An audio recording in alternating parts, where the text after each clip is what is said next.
My name is Flossie Reed, and at 74 years old, I've learned that money can't buy you love, but it sure can reveal who people really are. Most mornings, I wake up in my modest 3-bedroom ranch house on Maple Street, the same house I've lived in for 47 years. The wallpaper is starting to peel in the corners. The hardwood floors creak with every step, and the furnace makes that rattling sound that reminds me winter's coming whether I'm ready or not. To anyone looking from the outside, I'm just another elderly widow getting by on what appears to be a fixed income, clipping coupons and shopping sales like so many women my age. Before we jump back in, tell us where you're tuning in from. And if this story touches you, make sure you're subscribed, because tomorrow, I've saved something extra special for you. What they don't know, what my own family doesn't know, is that tucked away in various investment accounts, real estate holdings, and carefully managed portfolios, I have accumulated wealth that exceeds $400 billion. More than Jeff Bezos ever dreamed of having. It started with a small tech patent I developed in the early days of computing, something I thought was just a clever solution to a programming problem. That patent became the foundation for software that now runs in virtually every smartphone and computer on the planet. The royalties have been quietly accumulating for decades, growing through compound interest and smart investments that I've managed myself, all while maintaining the appearance of a simple grandmother who worked as a secretary for 30 years. I chose to live modestly, not out of necessity, but out of a deep understanding of human nature. I've watched what money does to families, how it changes relationships, how it makes people see dollar signs instead of the person standing in front of them. So I kept my secret, even from my late husband Harold, even from my son Marcus, even from the daughter-in-law who has spent the last 3 years treating me like hired help. The irony isn't lost on me that the woman who orders me around like I'm her personal servant, who rolls her eyes when I speak and treats me like an inconvenience in my own son's life, has no idea that I could buy her entire existence 1,000 times over and still have enough left to purchase several small countries. But money wasn't the issue here. The issue was respect, dignity, and the slow erosion of my place in my own family. It all started innocently enough 3 years ago when Marcus married Sophia. She was beautiful, ambitious, and had very specific ideas about how things should be done. At first, I attributed her coldness to wedding stress, then to adjusting to married life, then to the pressure of her demanding career in marketing. I made excuses for her because I wanted to believe that my son had chosen someone worthy of his love, someone who would eventually warm up to me once she realized I wasn't a threat to their happiness. The first time Sophia asked me to help with dinner preparations, I was actually delighted. Finally, I thought, we were going to have some bonding time. I could share some family recipes, maybe tell her stories about Marcus as a little boy, create those warm mother-in-law and daughter-in-law moments I'd always imagined. I arrived at their beautiful colonial house in the upscale Brookhaven neighborhood, the kind of house that screamed success with its perfectly manicured lawn and imported marble entryway. Sophia greeted me at the door wearing a pristine white apron over her designer jeans, her blonde hair pulled back in a perfect ponytail that probably took her 20 minutes to achieve that effortless look. "Oh good, you're here," she said, barely looking up from her phone. "I need you to prep all the vegetables for tonight." Marcus invited his boss and his wife over, and everything needs to be perfect. The cutting boards are in the kitchen, and I laid out what needs to be done. Try to make the pieces uniform, okay? Presentation is everything. I stood there for a moment, processing the tone she'd used. It wasn't a request between family members. It wasn't even a request between friends. It was an instruction given from employer to employee, delivered with the casual dismissiveness of someone who expected immediate compliance. But I pushed down the uncomfortable feeling and told myself she was just nervous about impressing Marcus's boss. I could be understanding. I could be helpful. The kitchen was immaculate, the kind of showpiece you'd see in a home design magazine. White marble countertops stretched across custom cabinets that probably cost more than most people's cars. In the center of the island sat 3 large bags of vegetables, a pile of cutting boards, and a note written in Sophia's precise handwriting detailing exactly how each vegetable should be prepared. Carrots cut in 2-inch diagonal pieces, celery chopped into half-inch segments, potatoes peeled and cubed into precise 1-inch squares. The note even specified which knife to use for each task. I spent the next 2 hours following her instructions while Sophia flitted around the house, arranging flowers, adjusting lighting, and taking phone calls about work. Occasionally she'd pass through the kitchen to check on my progress, making small adjustments to my work or pointing out a piece that wasn't quite the right size. "Remember, Mrs. Reed," she'd say, using the formal address even though I'd told her multiple times to call me Mom or Flossie. Marcus's boss is very detail-oriented. He notices things like this. When Marcus came home from work, he found me elbow-deep in potato peeling, my back aching from standing over the counter for so long. "Mom, what are you doing here?" he asked, loosening his tie and giving me a quick kiss on the cheek. "Your wife asked me to help with dinner prep," I replied, trying to keep my voice light and cheerful. "She wants everything to be perfect for your boss." Marcus glanced around the kitchen, taking in the perfectly arranged vegetables, the spotless counters, and me with my sleeves rolled up and an apron that had seen better days. "That's really nice of you, Mom." "Sophia's been so stressed about tonight." Sophia appeared in the doorway at that moment, having changed into a stunning black dress that hugged her figure perfectly. She looked like she was ready for a photo shoot, not like someone who had spent the afternoon preparing for a dinner party. "Your mother has been such a help," she said, wrapping her arms around Marcus's neck. "I don't know what I would have done without her." The way she said it, with that bright smile and grateful tone, almost made me second-guess my earlier discomfort. Maybe I had misread the situation. Maybe she really was just overwhelmed and genuinely appreciated my help. Maybe this was how modern families worked, with everyone pitching in where they could. I wanted to believe that version of events, so I did. The dinner party was a success, with Marcus's boss praising the food and the presentation. Sophia glowed under the compliments, accepting them graciously, as if she had prepared everything herself. I had been invited to stay for dinner, but somehow found myself eating in the kitchen, while the adults, as Sophia put it, discussed business in the dining room. When I offered to help serve or join the conversation, Sophia gently but firmly suggested I might be more comfortable taking a break after all my hard work. That night became the template for dozens of similar evenings over the next few months. Sophia would call, usually with just a day or two of notice, asking if I could help with this event or that gathering. Each time, I found myself in the role of kitchen assistant, prep cook, or cleanup crew, while she played the gracious hostess. Marcus seemed oblivious to the dynamic, always thanking me for being so helpful and praising Sophia for bringing the family together. The requests gradually expanded beyond dinner parties. Could I help deep clean their house before Sophia's parents visited? Would I mind doing their grocery shopping, since I probably enjoyed getting out of the house anyway? Could I watch their new puppy, a demanding golden retriever named Chester, while they went out of town for the weekend? Each request was framed as a favor, delivered with a smile and a comment about how much they appreciated having family they could count on. I found myself spending more and more time at their house, but less and less time actually spending time with them. I was always in the kitchen while they were in the living room, always cleaning up while they were relaxing, always working while they were socializing. When I tried to join conversations, Sophia had a way of redirecting them, or suggesting I might want to rest after doing so much. When I attempted to share stories or offer opinions, she'd listen with the polite attention you'd give a chatty service provider, nodding and smiling but clearly waiting for me to finish so she could move on to more important matters. The breaking point began to build on a humid Thursday afternoon in late June. I had spent the morning at their house, deep cleaning their guest bathroom and organizing their linen closet in preparation for Sophia's college roommate's visit. My knees ached from scrubbing the tile grout and my hands were raw from the cleaning chemicals, but I had pushed through because Sophia had stressed how important this visit was and how she needed everything to be absolutely perfect. I was just finishing up, putting the last of the towels back on the shelf, when I heard voices from the kitchen below. The house had beautiful acoustics, something about the way it was designed, that carried sound from room to room, and I could clearly hear Sophia talking on the phone. "Oh, she's here again today?" Sophia was saying, her voice carrying the tone of someone discussing a minor annoyance. "Marcus's mother. She's actually been incredibly useful, to be honest. It's like having a cleaning lady who works for free and doesn't require a background check."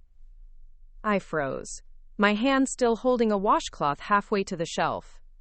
"I know, right?" Sophia continued.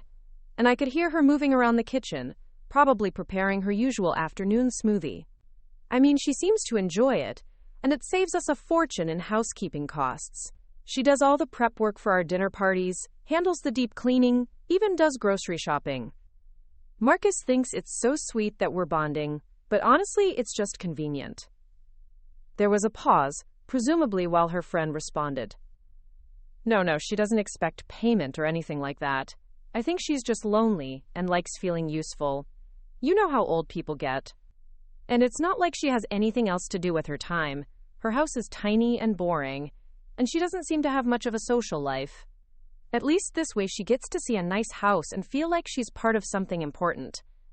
Another pause, and then Sophia laughed, the sound carrying clearly up the stairs. Marcus has no idea how much work goes into maintaining our lifestyle. He thinks dinner parties just happen by magic, and the house stays clean by itself. This arrangement with his mother is perfect because she does all the grunt work, and I get all the credit. It's actually pretty brilliant when you think about it.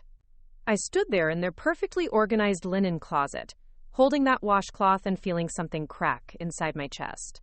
Not break exactly, but crack like ice on a pond when the temperature starts to shift. The woman downstairs, the woman my son had married and brought into our family, saw me as free labor. Not as his mother, not as a family member deserving of respect and inclusion, but as a convenient resource to be utilized. The conversation continued for several more minutes, with Sophia detailing how she had gradually increased my responsibilities and how grateful she was to have such a reliable and undemanding helper. She mentioned specific instances where I had gone above and beyond, framing each act of love and support as evidence of how well she had managed the situation. When she finally hung up the phone, I quietly finished organizing the linen closet, my hands moving automatically while my mind processed what I had heard. I had been proud of myself for being helpful, for finding ways to contribute to my son's happiness, for building what I thought was a relationship with his wife. Instead, I had been enabling a dynamic where I was seen as nothing more than unpaid domestic help. I made my way downstairs, where Sophia was indeed making her smoothie, the blender whirring loudly as she pulverized kale and protein powder into her daily green concoction. She looked up when I entered the kitchen, giving me the same bright smile she always wore when she wanted something. All finished upstairs? Preparing and narrating this story took us a lot of time. So if you are enjoying it, subscribe to our channel. It means a lot to us. Now, back to the story. She asked, her voice warm and appreciative. You're such a lifesaver, Mom Reed. I honestly don't know how I managed before you started helping out. The casual use of that nickname, which I had initially found endearing, now felt patronizing. Like a name you'd give to a beloved but slightly simple family dog. The linen closet is organized, I replied, keeping my voice neutral. I should probably head home now. Oh, before you go, Sophia said, turning off the blender and giving me her full attention, would you mind taking Chester for his walk? I know you love spending time with him, and I've got a conference call in 20 minutes that I absolutely cannot miss. You're so much better with him than I am anyway. She was already reaching for Chester's leash, assuming my agreement. The golden retriever bounded over, tail wagging enthusiastically at the prospect of a walk. Under normal circumstances, I did enjoy walking Chester. He was a sweet dog with boundless energy and an infectious enthusiasm for life. But in that moment, looking at Sophia's expectant face and Chester's eager expression, I realized this was just another task being assigned to the hired help. Actually, I said, the word coming out before I had fully decided to say it, I can't today. I have somewhere I need to be. It wasn't true, but it felt important to say no to something, to establish that my time had value and wasn't automatically available for whatever tasks needed completing. Sophia's smile faltered for just a moment, a flicker of surprise crossing her features. Oh, okay. That's fine, of course. I just thought since you usually don't have much going on. She trailed off, perhaps realizing how that sounded. I'll see you later, I said, gathering my purse and keys. Tell Marcus I said hello. As I drove home to my modest house on Maple Street, I felt that crack in my chest widening. For 3 years, I had convinced myself that I was building relationships, that I was being helpful, that I was earning my place in their lives through service and availability. Instead, I had been systematically reducing myself to the role of convenient domestic help, someone whose value was measured entirely by what I could do rather than who I was. The evening stretched ahead of me in my quiet house, and for the first time in months, I didn't have any tasks assigned by Sophia, no prep work for upcoming events, no errands to run for their household. I sat in my living room, in the comfortable chair Harold had bought me for my 60th birthday, and tried to remember when I had stopped being Marcus's mother and become Sophia's unpaid employee. That night, I lay awake staring at the ceiling, replaying not just that afternoon's overheard conversation, but months of interactions through this new lens. The way Sophia would greet me at the door with a list of tasks, the way she'd praise my work to others while describing it in terms of usefulness rather than love, the way Marcus had started thanking me for being so helpful to his wife, as if my value lay in my service to her rather than my relationship with him. I thought about my secret wealth, the billions sitting quietly in accounts around the world, earning interest and growing larger every day while I scrubbed their toilets and organized their closets. The irony was almost comical. The woman who treated me like hired help had no idea that I could buy her dream house as a casual afternoon purchase, that I could fund her husband's entire career without noticing the expense, that I had more financial power than she could comprehend. But this wasn't about money. This was about dignity, respect, and the slow erosion of my identity as a person worthy of love rather than just useful for labor.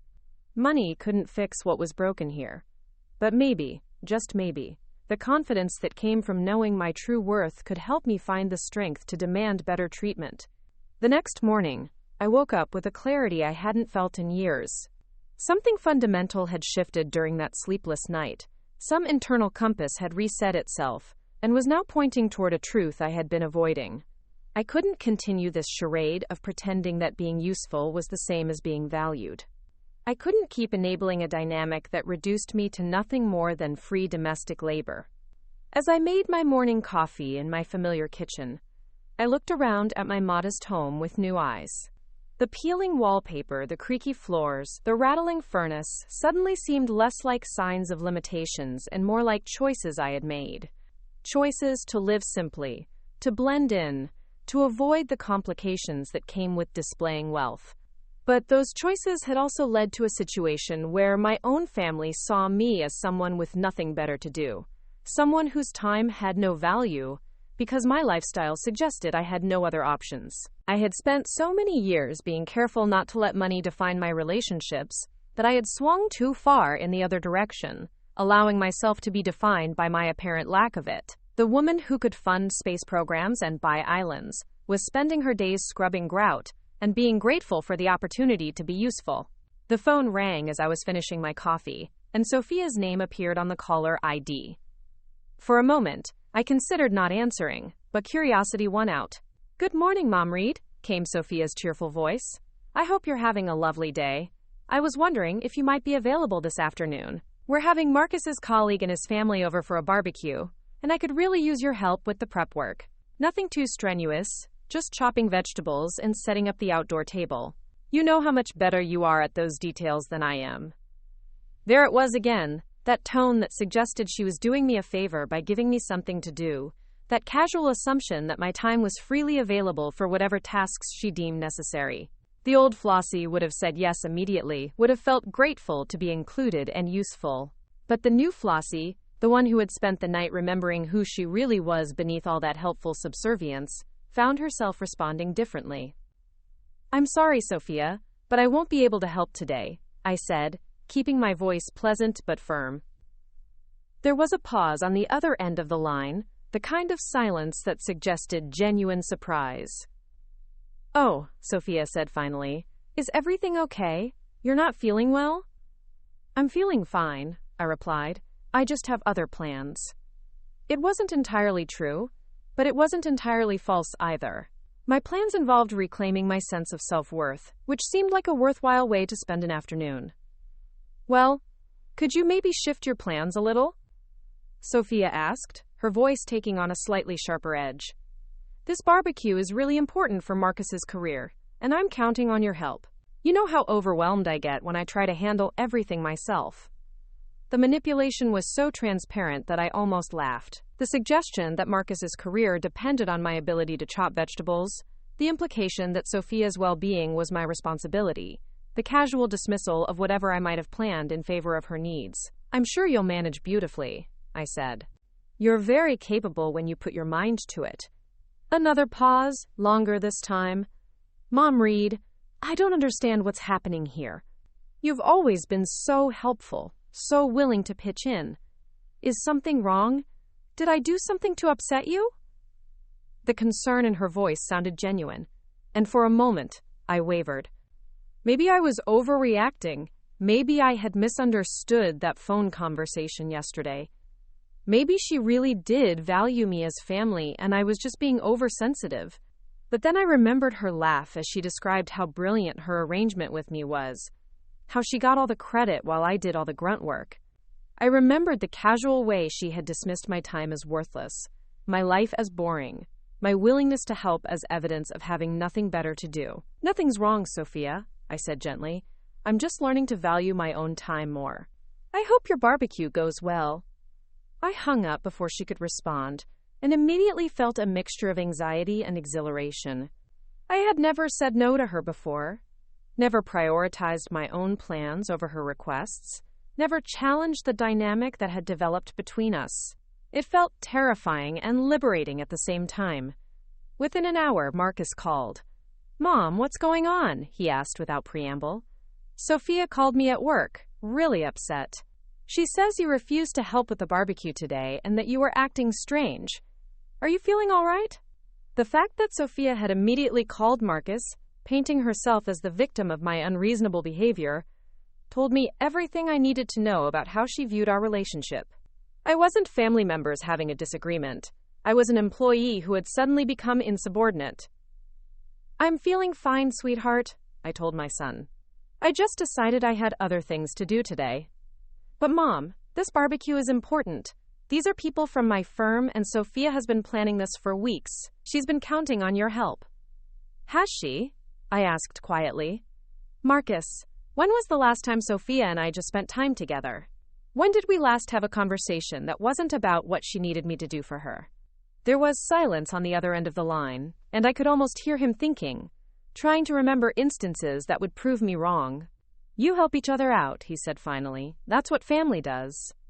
"What does Sophia do to help me out?" I asked. Another pause, longer this time.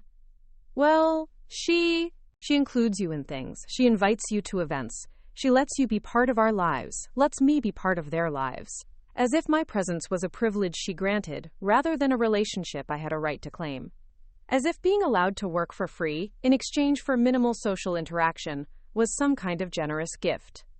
"Marcus," I said, feeling suddenly tired, "I love you more than life itself. You know that. But I need to ask you something, and I want you to really think about the answer. When you think about my relationship with Sophia, do you see two family members who care about each other? Or do you see someone who assigns tasks and someone who completes them?" The silence stretched between us, and I could feel my son struggling with a question he had never thought to ask himself. I don't know what you mean, Mom. You two get along great. You're always helping out, and she's always saying how grateful she is." "Grateful," I repeated. "Yes, she is grateful. The way you'd be grateful to a reliable service provider." "Mom, that's not fair. Sophia cares about you. Does she?" "Marcus, in 3 years of marriage, has your wife ever asked me about my interests, my friends, my opinions, on anything that doesn't relate to helping her with something? Has she ever invited me to lunch just to spend time together? Has she ever called to check on me when I wasn't needed for a task?"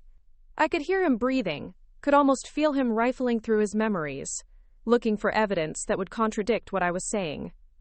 "She's busy, Mom. You know how demanding her job is. And you've always said you liked helping out." "I do like helping out," I said. "But Marcus, there's a difference between family members supporting each other and one person using another person as unpaid labor. There's a difference between being appreciated and being taken advantage of." "I think you're being unfair," he said, but his voice lacked conviction. "Maybe I am," I acknowledged, "but I'm also being honest. For the first time in 3 years, I'm being completely honest about how this feels from my perspective. We talked for a few more minutes, but I could tell Marcus was uncomfortable with the direction of the conversation. He wanted to believe that his wife and his mother had a loving relationship, that their family dynamic was healthy and normal. The alternative, that he had been blind to his wife treating his mother as free domestic help, was too uncomfortable to fully consider. After we hung up, I sat in my quiet house and felt the weight of what I had started. There was no going back from this moment, no pretending that I hadn't seen what I had seen, or felt what I had felt. I had opened a door that couldn't be closed again, had asked questions that couldn't be unasked. That afternoon, instead of chopping vegetables for Sophia's barbecue, I did something I hadn't done in months. I called my old friend Eleanor, a woman I had known since college who lived across town. We hadn't spoken much lately because I had been so busy with tasks for Marcus and Sophia, but Eleanor had always been someone who told the truth, even when it was uncomfortable to hear. "Flossie!" Eleanor's voice was warm with genuine pleasure. "What a lovely surprise. I was just thinking about you the other day. How are you doing?" We chatted for a few minutes about general things, and then Eleanor asked a question that stopped me cold. "I have to ask, dear, because I've been worried about you. Every time I've tried to make plans with you lately, you've been busy helping Marcus and his wife with something. Are you happy with how much time you're spending over there?" It was such a simple question, but it hit me like a physical blow. When was the last time someone had asked if I was happy? When was the last time someone had expressed concern about how I was spending my time, rather than gratitude for how I was spending it on them? "I don't know," I admitted. "I thought I was being helpful, being a good mother-in-law, but lately I'm wondering if I've lost myself somewhere in all that helping." "Oh, sweetheart," Eleanor said, and I could hear the understanding in her voice. "You know, there's something I've wanted to say to you for a while, but I didn't know how to bring it up without seeming like I was criticizing Marcus." My heart started beating faster. "What is it?" "The last few times I've seen you, you've looked diminished somehow, like you're trying to take up less space in the world. And you're always talking about what Sophia needs, what Marcus needs, what you need to do for them. But you never talk about what you need, what you want, what makes you happy." Tears started forming in my eyes, and I had to take a deep breath before I could respond. "I think I forgot that those things mattered," I whispered. "Oh, Flossie, they matter more than anything. You matter more than anything. You're not just a supporting character in other people's lives. You're the star of your own story." We talked for over an hour, and by the time I hung up, I felt like I had been reminded of something essential about myself that I had somehow lost track of. Eleanor was right. I had been living like a supporting character, measuring my worth by how useful I could be to others rather than by my own inherent value as a person. That evening, as I sat in my living room with a cup of tea and the silence of my own company, I made a decision that would change everything. I was done being Sophia's unpaid maid. I was done pretending that being used was the same as being loved. I was done making myself small so that others could feel bigger. Tomorrow I would start the process of reclaiming my life, my dignity, and my sense of self-worth. And if that made some people uncomfortable, well, that was a price I was finally ready to pay. The woman who could buy and sell entire corporations was about to remind her family that she was worth more than all the free labor in the world. She was worth respect, consideration, and genuine love. It was time for Flossie Reed to stop hiding and start living like the powerful woman she had always been. The morning after my conversation with Eleanor, I woke up with a strange sensation in my chest. It wasn't the familiar weight of obligation that usually greeted me with thoughts of what Sophia might need that day. Instead, it felt like space had opened up inside me, room to breathe that I hadn't realized I had been missing. For the first time in months, I didn't immediately reach for my phone to check if there were any messages requesting my assistance. I made my coffee slowly, savoring the ritual of grinding the beans and waiting for the perfect brew. The kitchen felt different somehow, more like my own space rather than just a place where I prepared myself for service elsewhere.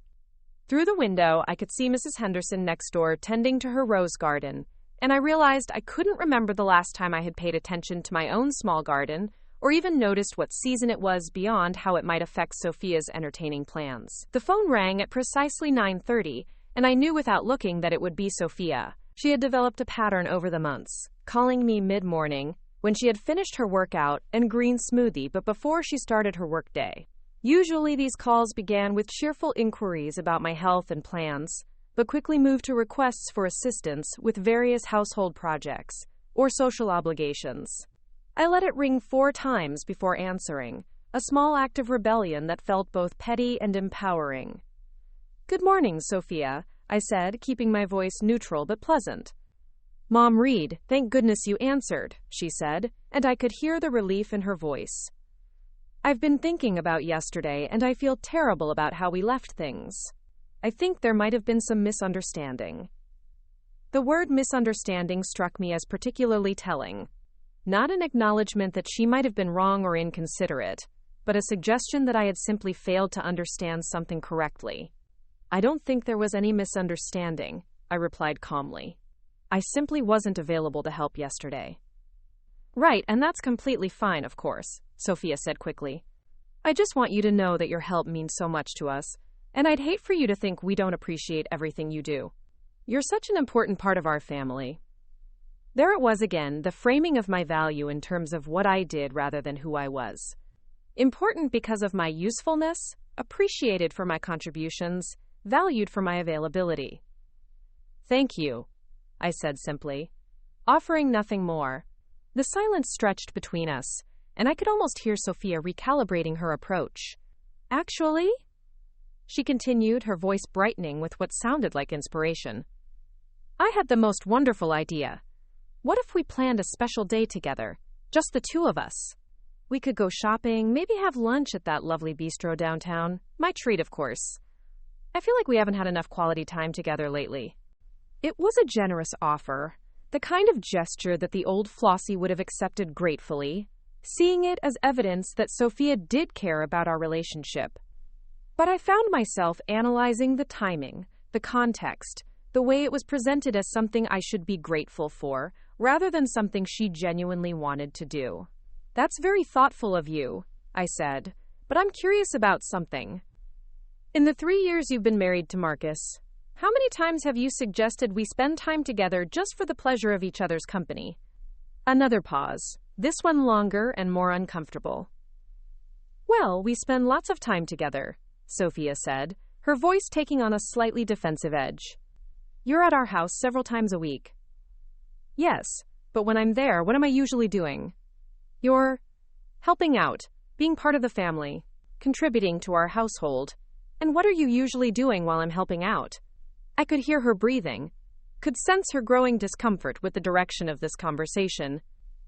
"I'm usually managing other aspects of our social obligations, or handling work calls, or coordinating with caterers and vendors.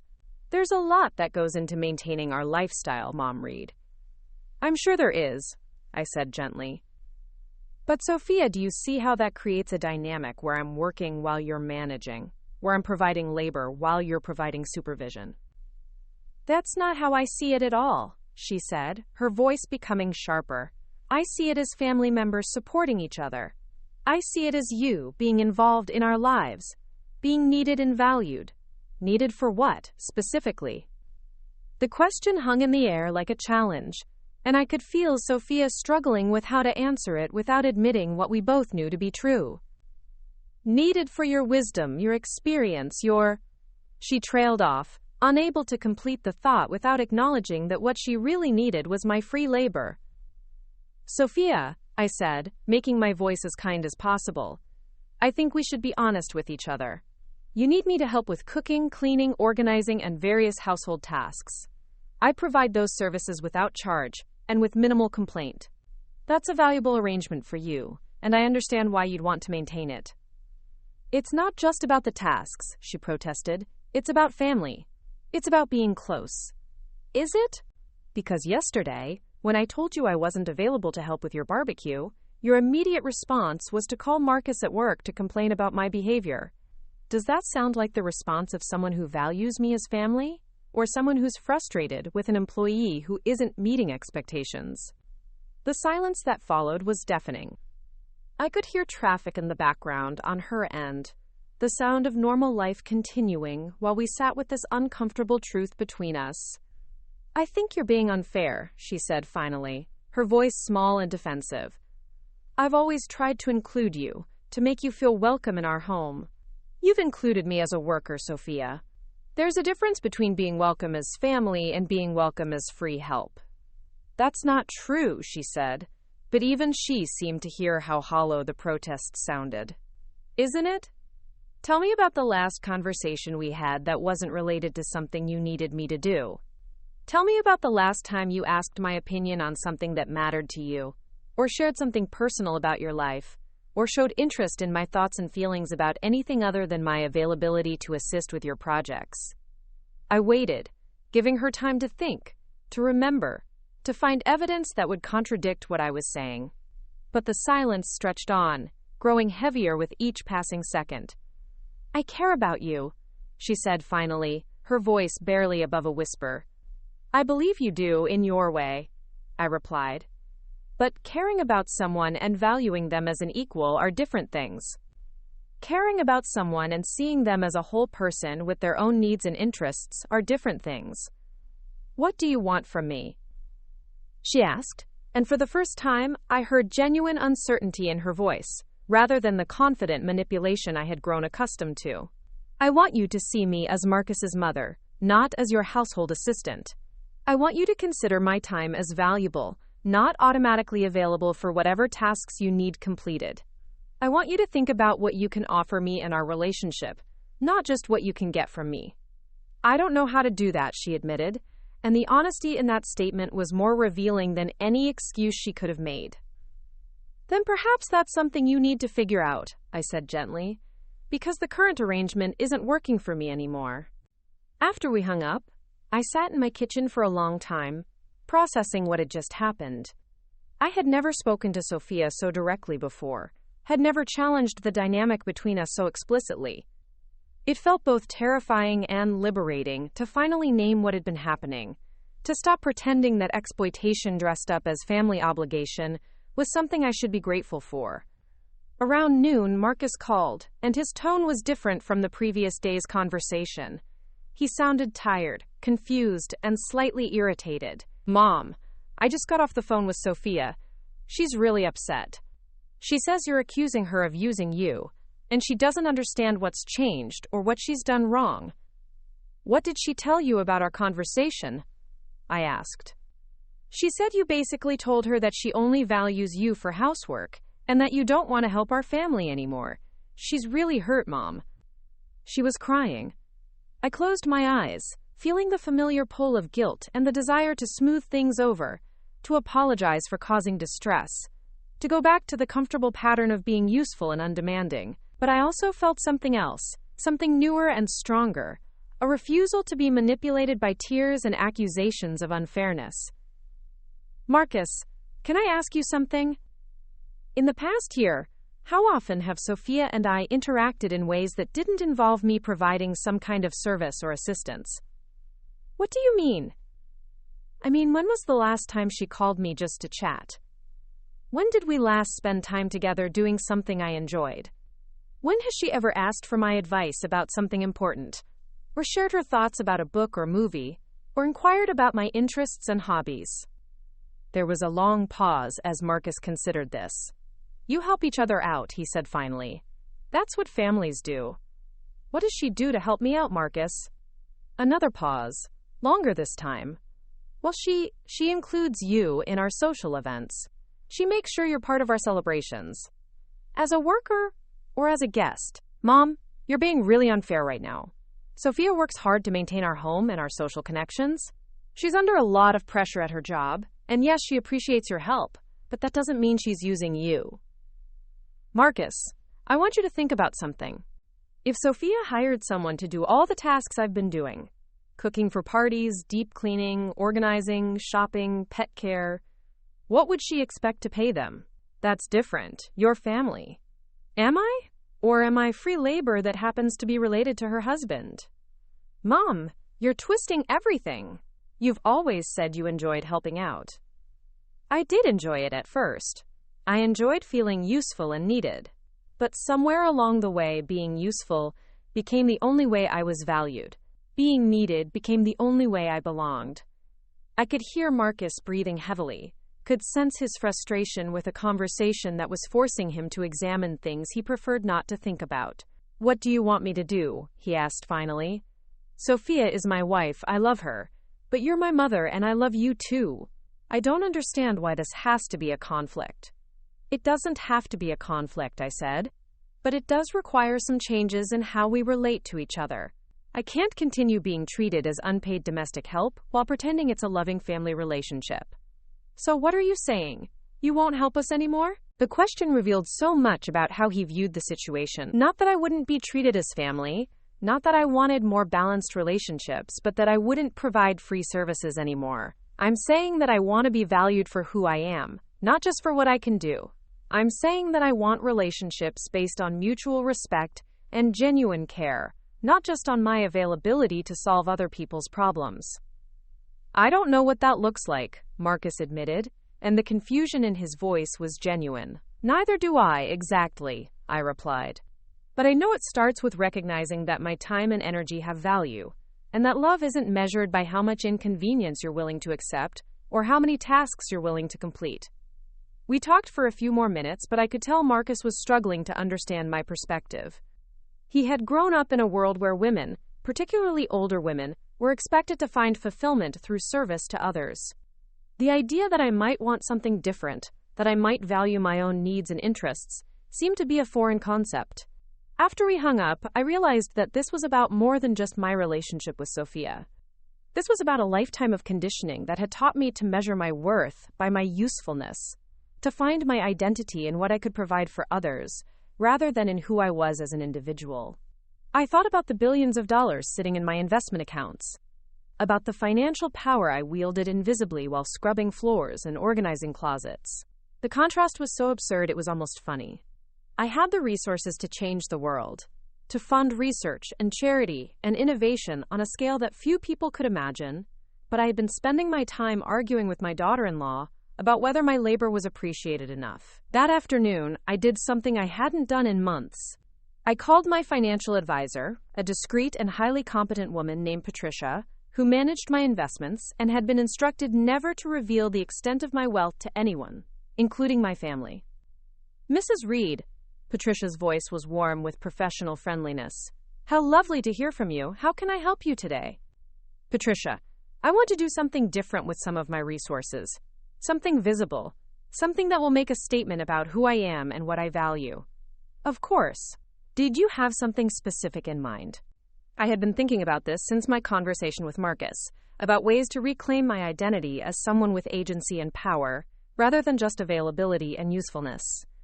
"I want to establish a foundation," I said. "Something focused on supporting older women who have lost their sense of identity through caregiving. I want to fund programs that help women rediscover their own interests and ambitions after spending decades focused on other people's needs." "That sounds wonderful," Patricia said. "What kind of budget are you thinking?" "Let's start with $50 million, I said, enjoying the slight pause that followed. "I want to make this substantial enough to make a real difference, to get attention, to make a statement." $50 million to start," Patricia repeated, and I could hear her making notes. "And you want this to be public? Your involvement, I mean?" "Yes," I said, feeling a thrill of excitement that I hadn't experienced in years. "I want my name on it. I want people to know that Flossie Reed is someone who believes in the value and potential of women who have been invisible for too long." We talked for another hour about the specifics, about how to structure the foundation, about the kinds of programs it might fund, about the legal and financial logistics of making such a large charitable commitment. By the time I hung up, I felt energized in a way I hadn't felt since before Sophia entered our family. That evening, I sat in my living room with a glass of wine and a legal pad, making notes about the foundation and thinking about how this would change things. Once the foundation was announced, once my financial capabilities became public knowledge, the dynamic with Sophia and Marcus would shift dramatically. They would have to reconcile their image of me as a lonely widow, with minimal resources, with the reality of who I actually was. But more importantly, I would have to reconcile those images myself. I had spent so many years hiding my wealth, my capabilities, my true self. that I had almost forgotten who I was beneath all that careful camouflage. The foundation would be more than just a charitable endeavor. It would be a declaration of independence, a statement that Flossie Reed was someone worth knowing for reasons that had nothing to do with her willingness to chop vegetables or organize closets. The next morning brought another call from Sophia, but this time her approach was different. Gone was the cheerful manipulation and the careful management of my feelings. Instead, she sounded genuinely distressed, almost desperate. "Mom Reed, I've been up all night thinking about our conversation yesterday. I think I may have been blind to some things, and I want to make it right." I waited, curious to see where this was going. "I realize that maybe I have been taking advantage of your generosity," she continued. "I didn't mean to, but I can see how it might have seemed that way. I want to change things between us." "What kind of changes did you have in mind?" I asked. "Well, first of all, I want to start paying you for your help. I should have thought of that before. Your time is valuable, and it's not fair to expect you to work for free just because we're family." The offer was both insulting and revealing. Insulting because it suggested that money could fix what was fundamentally a problem of respect and recognition. Revealing because it showed that she still didn't understand what I was actually asking for. "Sophia, this isn't about money," I said gently. "This is about being seen as a person rather than as a service provider." "But if I paid you, then you'd know that I value what you do." "I already know you value what I do. The problem is that what I do seems to be the only thing about me that you value." There was a long pause, and then Sophia said something that surprised me with its honesty. "I don't know how to have a relationship with you that isn't based on needing your help," she admitted. "I don't know what we would talk about or do together if you weren't helping me with things." It was a stunning confession, an acknowledgement that she had never seen me as a complete person with interests, opinions, and experiences worth engaging with. In her mind, I existed primarily as a resource to be utilized, and without that utilization, she couldn't imagine what our relationship would look like. "Maybe that's something we could figure out together," I suggested. "Maybe we could start by you telling me about your life, your interests, your hopes and dreams, and asking me about mine." "I'd like that," she said, and for the first time in our conversation, she sounded genuinely uncertain rather than manipulative. "But I have to admit, I don't really know what your interests are. I don't know what you do when you're not helping us." The admission hung in the air between us, a recognition of just how one-sided our relationship had become. She knew me as someone who cooked and cleaned and organized, but she had never bothered to learn who I was beyond those functions. "Would you like to find out?" I asked.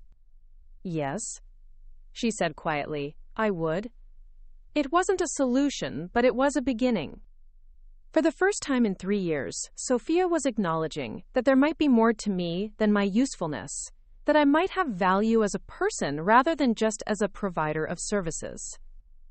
But even as we made plans to have coffee together later that week, just to talk and get to know each other better, I knew that the real test would come when my foundation was announced. When Sophia and Marcus learned that the woman they had seen as having nothing better to do with her time was actually one of the most financially powerful people in the world, everything would change. The question was whether it would change for the better, with them finally seeing me as the complete and capable person I had always been, or whether it would change for the worse, with them seeing me as a resource to be exploited in new and different ways. Either way, I was done hiding. I was done pretending to be less than I was in order to make other people comfortable. The world was about to meet the real Flossie Reed, and I was finally ready to live as the powerful, valuable, worthy person I had always been beneath all that careful invisibility. The foundation announcement was scheduled for the following month, and I spent the intervening weeks preparing for the transformation that was about to occur in every aspect of my life. But first, I had to navigate the delicate process of rebuilding relationships that had been built on fundamentally false premises. It was going to be complicated, messy, and probably painful, but for the first time in years, I was excited about what came next rather than resigned to more of the same. The woman who could buy entire companies was finally ready to stop hiding behind the persona of a helpless grandmother.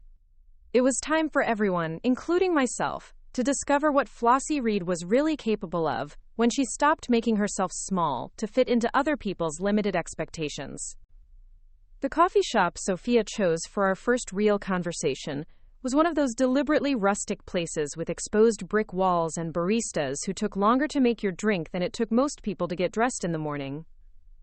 I arrived 10 minutes early, partly out of habit and partly because I wanted to observe Sophia when she walked in, to see if I could detect any change in how she approached me now that we had acknowledged the dysfunction in our relationship. She entered exactly on time, scanning the room until she spotted me in a corner booth. What struck me immediately was how different she looked when she wasn't in her usual environment of commanding household tasks and managing social obligations. She seemed smaller somehow, less certain, and when she approached the table there was something almost shy in her demeanor. "Thank you for meeting me," she said as she slid into the seat across from me, her hands wrapped around a ceramic mug that looked comically large in her delicate grip. "I wasn't sure you would after our phone conversations." "I said I would," I replied simply, studying her face. Without the confident mask she usually wore, Sophia looked younger and more vulnerable than I had ever seen her. "I've been thinking a lot about what you said," she began, then stopped, seemingly unsure how to continue. "About how I don't really know you outside of the help you provide. And I realized you're right. I know that you make incredible roast beef and that you're amazing at organizing closets, and that you never complain when I ask you to do things last minute, but I don't know basic things about you." She paused, taking a sip of what appeared to be some kind of elaborate latte with foam art on top. "I don't know what you did before you retired, or what you like to read, or what you do on weekends when you're not at our house. I don't know what makes you laugh, or what worries you keep you up at night. I've been married to your son for 3 years, and I don't really know you at all." The admission was more honest than I had expected, and I felt a flicker of something that might have been hope. "What would you like to know?" I asked. For the next hour we had the kind of conversation I had been craving for years. Sophia asked me about my childhood, about meeting Harold, about what it was like raising Marcus as a single mother after Harold died. She wanted to know about my interests, my opinions on books and movies and current events, my thoughts on everything from gardening to politics to the changes I had witnessed in the world over my 74 years. But what surprised me most was how engaged she was, how genuinely curious she seemed about my responses. She asked follow-up questions, shared her own experiences and viewpoints, laughed at my stories, and offered sympathy for my losses. For the first time since I had known her, I felt like she was seeing me as a complete person, rather than as a collection of useful skills. "I have to ask you something," she said as we were finishing our drinks. "And please don't take this the wrong way, but why did you never tell us about any of this before? About your interests and experiences, and all the fascinating things you've done?" It was a fair question, and one I had been asking myself. "I think I fell into a pattern," I said slowly. "When Harold died, I felt like I needed to prove my value to people in concrete ways. I needed to be useful, to be needed, to justify my place in people's lives, and somehow that became the only way I knew how to connect with others." "But you don't need to justify your place," Sophia said, leaning forward with an intensity that surprised me. "You're Marcus's mother, your family, your place is secure just because of who you are." "Is it?" I asked gently. "Because for the past 3 years, I've felt like my place in your family was entirely dependent on my willingness to provide free domestic services." Sophia's face flushed, and she looked down at her hands. "I never meant for it to feel that way," she said quietly. "I think I got so caught up in trying to manage everything perfectly that I stopped seeing you as a person and started seeing you as a solution to my problems." "Why was managing everything perfectly so important?" I asked, genuinely curious. She was quiet for a long moment, and when she looked up, there were tears in her eyes. "Because I felt like I had to prove that I was good enough for Marcus," she admitted. "His friends all have these glamorous lives, these perfect houses, these elaborate social calendars. I felt like if I couldn't match that, if I couldn't create that kind of lifestyle for him, then maybe he would realize he had made a mistake marrying me." The vulnerability in her confession caught me off guard. All this time, I had seen Sophia as confident and controlling, someone who treated me as free labor because she felt entitled to it. I hadn't considered that her behavior might be coming from a place of insecurity and fear. "Sophia," I said softly, "did you really think Marcus would leave you if your dinner parties weren't perfectly executed?" "I don't know," she whispered. "Maybe." The article went on to detail my donation, my vision for the foundation, and my background as a successful investor and patent holder. I had asked Patricia to include a quote that felt particularly relevant to my recent experiences. "Too many women spend their lives making themselves invisible in service to others. This foundation exists to help them rediscover their own voices, their own dreams, and their own worth." The article mentioned my modest home on Maple Street, describing how I had lived quietly among my neighbors while building substantial wealth through smart investments and technology patents. It detailed my plans for the foundation, including programs for older women transitioning out of caregiving roles, educational scholarships for women returning to school later in life, and support groups for those rediscovering their identities after decades of putting others first. What the article didn't mention was that $50 million was just the beginning, a small fraction of my actual wealth used to make a point rather than a significant dent in my resources. I was in my kitchen, making lunch and savoring the quiet satisfaction of having finally stepped into the light, when my phone started ringing. The first call was from Eleanor, who was practically shrieking with excitement and pride. The second was from my neighbor, Mrs. Henderson, who had apparently seen the article online and wanted to tell me how proud she was to live next door to such an accomplished woman. The third call was from Marcus, and his voice was completely different from any tone I had ever heard from him before. "Mom," he said, and I could hear the shock and confusion in his voice. "I just saw the news article. I don't understand. $50 million? Patents? Investments? What is this about?" "It's about me finally living authentically," I said calmly. "It's about stopping the pretense that I'm just a lonely widow with nothing to offer except free housework." "But where did this money come from? How long have you been wealthy? Why didn't you tell us?" The questions tumbled out of him, and I could hear the bewilderment and perhaps a touch of betrayal in his voice. "I've been building this wealth for decades, Marcus. The patent that started it all came from work I did in the early days of computing, long before you were born. I chose to live modestly because I wanted to understand who people really were when they thought I had nothing to offer them except my personality and my willingness to help." "And what did you discover?" he asked, his voice quiet. "I discovered that your wife saw me as unpaid domestic help, and you saw me as someone who existed primarily to make your lives easier. I discovered that neither of you had any curiosity about who I really was or what I might be capable of beyond cooking and cleaning." There was a long silence on the other end of the line. "That's not fair, Mom. We love you." "Do you? Or do you love having a convenient grandmother figure who asks for nothing and provides everything you need without complaint?" "I don't know how to answer that," he admitted. "Then maybe that's something you need to think about," I replied. "Because the woman who could be bought with gratitude and inclusion in your social events doesn't exist anymore. If you want a relationship with me going forward, it will need to be with the real me, not with the diminished version I've been presenting for your comfort." After Marcus hung up, I sat in my quiet kitchen and waited. I knew it wouldn't be long before Sophia called, and I was curious to see how this revelation would affect our recent conversations about rebuilding our relationship. The call came within an hour. "Mom, read."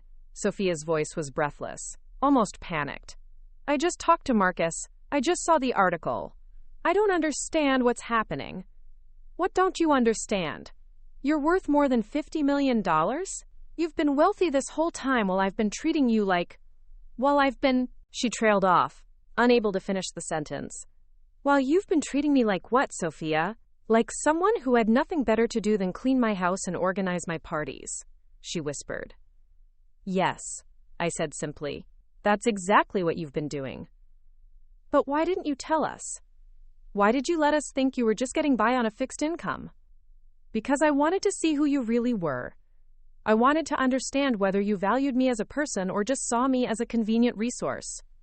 "And what did you conclude?" "I concluded that you saw me as free domestic help who was grateful for the opportunity to be useful." Sophia was quiet for so long that I thought she might have hung up. "I feel sick," she said finally. I feel absolutely sick about how I've treated you. All those times I talked about you like you were hired help. All those assumptions I made about your time being worthless because you didn't seem to have anything important to do. Oh God, that conversation I had on the phone while you were upstairs organizing our linen closet. So she remembered that conversation, the one where she had described me as free labor, and laughed about how convenient the arrangement was for her. You heard that, she said, and it wasn't a question. I heard it. I am so ashamed, she whispered. I am so deeply, horribly ashamed of who I've been and how I've treated you. Shame isn't productive unless it leads to change, I said. The question is what you're going to do with this information. I don't know. I don't know how to face you knowing what I know now. I don't know how to apologize for something this awful. Sophia, the money doesn't change anything fundamental about our relationship. I'm the same person I was yesterday. The only difference is that now you know I chose to help you, rather than having nothing better to do with my time. It changes everything, she said, her voice thick with tears. It changes how I see every interaction we've ever had. It changes what it means that you were willing to clean my toilets and chop my vegetables and walk my dog while I treated you like an inconvenience. Yes, I said gently. It does change that. I took advantage of someone who could have bought my entire life 100 times over, she continued, her voice rising with horrified realization.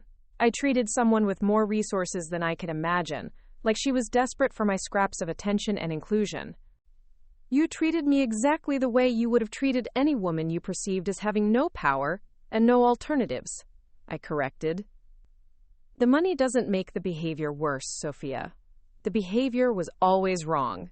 The money just makes it more obvious. She was crying now, and I could hear the depth of her distress. How do I fix this? How do I possibly make this right? You start by understanding that this isn't about the money, I said. This is about respect, recognition, and basic human dignity. Those things should be available to every person, regardless of their financial situation. But I can't take back how I've treated you. I can't undo the damage I've done. No, you can't. But you can choose to be different going forward. We talked for another 20 minutes, with Sophia alternating between self-recrimination and desperate apologies. I found myself in the strange position of comforting someone who had spent years treating me badly, helping her process the magnitude of her mistakes, while also holding her accountable for making them.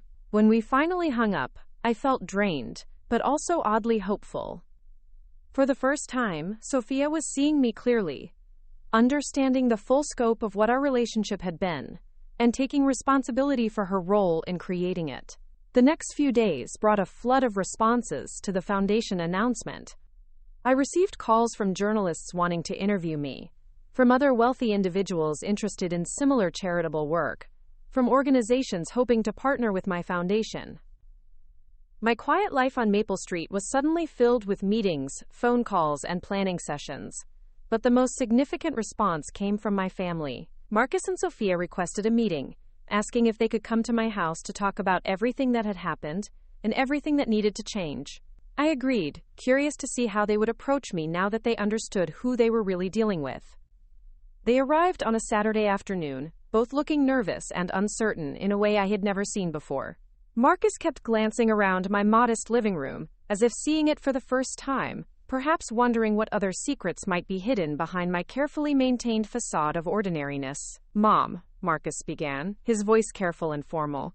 We want to apologize, both of us. We want to acknowledge that we've been blind to who you really are and how we've been treating you. We've been taking advantage of you in ways that are inexcusable, Sophia added, her eyes red from what appeared to be several days of crying. I've been taking advantage of you in ways that are inexcusable.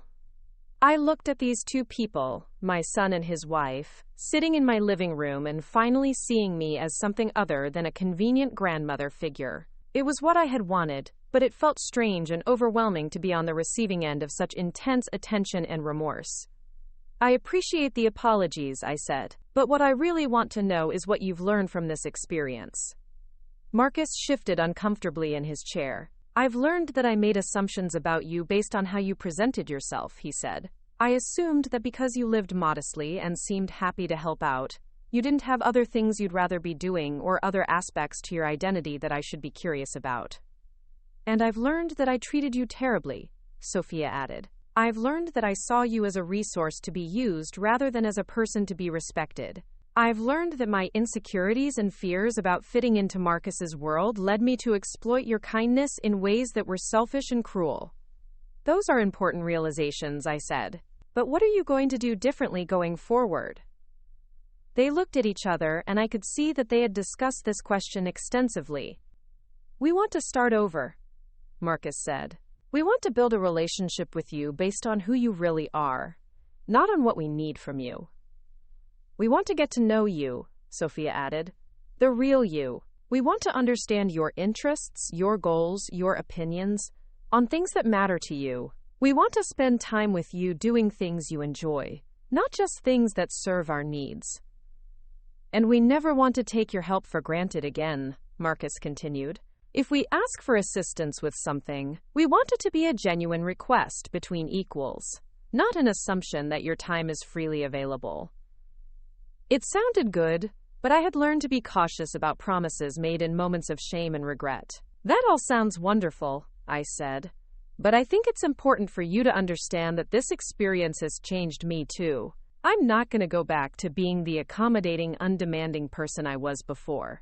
I have my own life to live, my own goals to pursue, my own identity to explore. We understand, Sophia said quickly. We want you to have those things. We want to support you in having those things. Do you? Because supporting me in having my own life might mean that I'm not available when you need help. It might mean that I say no to requests that don't work for me. It might mean that our relationship becomes more complicated and less convenient for you. Marcus nodded slowly. We understand that too, he said. And we're prepared for that. We want a real relationship with you, Mom, even if it's more challenging than the one we've had before. I studied their faces, looking for signs of genuine commitment versus temporary remorse that would fade once the shock of the revelation wore off. There's something else you should know, I said. The $50 million for the foundation is just the beginning. My actual wealth is significantly larger than what was reported in the article. I watched their faces carefully as I said this, looking for any sign that they were calculating what this might mean for them, any hint that they were seeing dollar signs rather than seeing me. Instead, I saw something that looked like embarrassment and renewed shame. It doesn't matter, Sophia said quietly. It doesn't matter if you have 50 million or 50 billion. What matters is that we treated you badly, and we want to do better. It matters to me that you see me as someone with agency and power and choices, I replied. It matters to me that you understand I'm not dependent on your approval or inclusion for my sense of self-worth. We're beginning to understand that, Marcus said. And we're sorry it took this revelation for us to see it. We talked for another hour, covering practical questions about how our relationships would change, emotional questions about forgiveness and trust, and logistical questions about family gatherings and holiday celebrations. It was the most honest conversation we had ever had as a family, and it felt both hopeful and fragile. As they were preparing to leave, Sophia turned to me with tears in her eyes. I know I have no right to ask this, she said, but I hope someday you'll be able to forgive me. I hope someday we can have the kind of relationship I should have wanted from the beginning. I hope so too, I replied honestly. But forgiveness and trust will have to be earned through consistent changed behavior, not just through apologies. I understand, she said, and I'm committed to earning it. After they left, I sat in my living room and reflected on how dramatically everything had changed in just a few weeks. The secret I had kept for decades was finally out. The relationships that had been built on false premises were being examined and rebuilt, and I was finally living as my authentic self rather than as a carefully constructed persona designed to avoid conflict and maintain connection. It felt terrifying and exhilarating and completely right. The woman who had spent years making herself invisible was finally stepping into the light, and she was discovering that she liked what she saw there. There would be more challenges ahead, more difficult conversations, more opportunities to choose authenticity over accommodation. But for the first time in years, I felt truly excited about what came next. Flossie Reed was finally ready to live like the powerful, valuable, extraordinary woman she had always been. And this was just the beginning. 6 months after the foundation announcement, I stood in the gleaming conference room of the newly established Reed Women's Empowerment Center, watching as 27 women participated in our first comprehensive life coaching retreat. The facility itself was a testament to what money could accomplish when directed with purpose. Located in a renovated historic mansion downtown, the center featured state-of-the-art meeting rooms, comfortable living spaces for residential programs, and gardens designed specifically for reflection and renewal. But what filled me with the deepest satisfaction wasn't the beautiful building or the impressive programs we had developed. It was watching Margaret, a 68-year-old former teacher who had spent 15 years caring for her husband with dementia, discover her passion for pottery. It was seeing Diana, a 72-year-old grandmother who had raised her daughter's children after a tragic accident, light up as she talked about the novel she was finally writing. It was witnessing Carol, my old friend who had encouraged me to value myself more, facilitate support groups with the wisdom and compassion that came from her own journey of rediscovering her identity after decades of caregiving. The foundation had become more than a charitable endeavor. It had become a movement. We had expanded beyond my initial $50 million commitment, establishing satellite centers in 3 other cities and developing online programs that reached women across the country. The waiting lists for our residential programs stretched for months, and the stories of transformation that emerged from our work validated every risk I had taken in revealing my true self. Patricia, my financial advisor, had initially worried that such a public display of wealth would create complications in my personal life. She had been right, but not in the ways either of us had anticipated. Instead of attracting fortune hunters or creating security concerns, the revelation had forced everyone in my orbit to reconsider their assumptions about who I was and what I represented. The most significant changes, predictably, had occurred within my own family. Marcus and Sophia's commitment to rebuilding our relationships had been tested repeatedly over the past 6 months, and I had watched them both struggle with the cognitive dissonance of reconciling their old perceptions of me with the reality of who I actually was. Marcus had thrown himself into learning about my work with an intensity that was both touching and slightly overwhelming. He attended foundation events, read every article written about our programs, and asked detailed questions about my investment strategies and business decisions. It was as if he was trying to make up for 30 years of seeing me as nothing more than his devoted mother, by suddenly treating me like a fascinating stranger he was eager to impress. The transition hadn't been smooth. There had been awkward moments when he caught himself offering to pay for dinner, or suggesting that I might want to upgrade my modest home, apparently forgetting that I could buy the entire restaurant or purchase a mansion with the same casual consideration most people gave to buying groceries. There had been conversations where he struggled to find the right balance between acknowledging my capabilities and maintaining the parent-child dynamic that felt familiar to both of us. But gradually we had found our footing in a new kind of relationship. Marcus had started asking for my advice on business decisions, genuinely curious about my perspectives rather than simply seeking maternal reassurance. He had begun sharing his own professional challenges and goals, treating me as someone whose judgment he valued, rather than someone whose primary role was to worry about his well-being. Most importantly, he had stopped assuming that my time was freely available for whatever family obligations arose, instead checking my schedule and asking if I was available rather than simply expecting my presence. The changes in Sophia had been even more dramatic and complex. The revelation of my wealth had initially sent her into a spiral of shame and self-recrimination that lasted several weeks.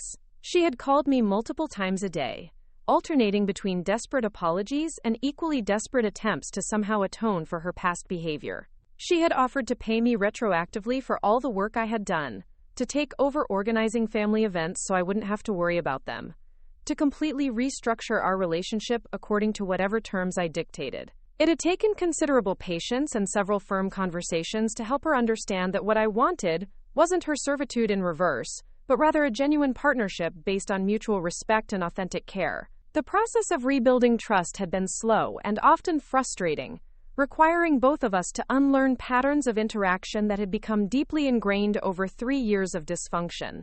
But Sophia had proven more resilient and adaptable than I had expected. Once she moved past the initial shock and shame, she had demonstrated a genuine commitment to change that went beyond simply modifying her behavior toward me. She had enrolled in therapy to explore the insecurities that had driven her need to control and impress others.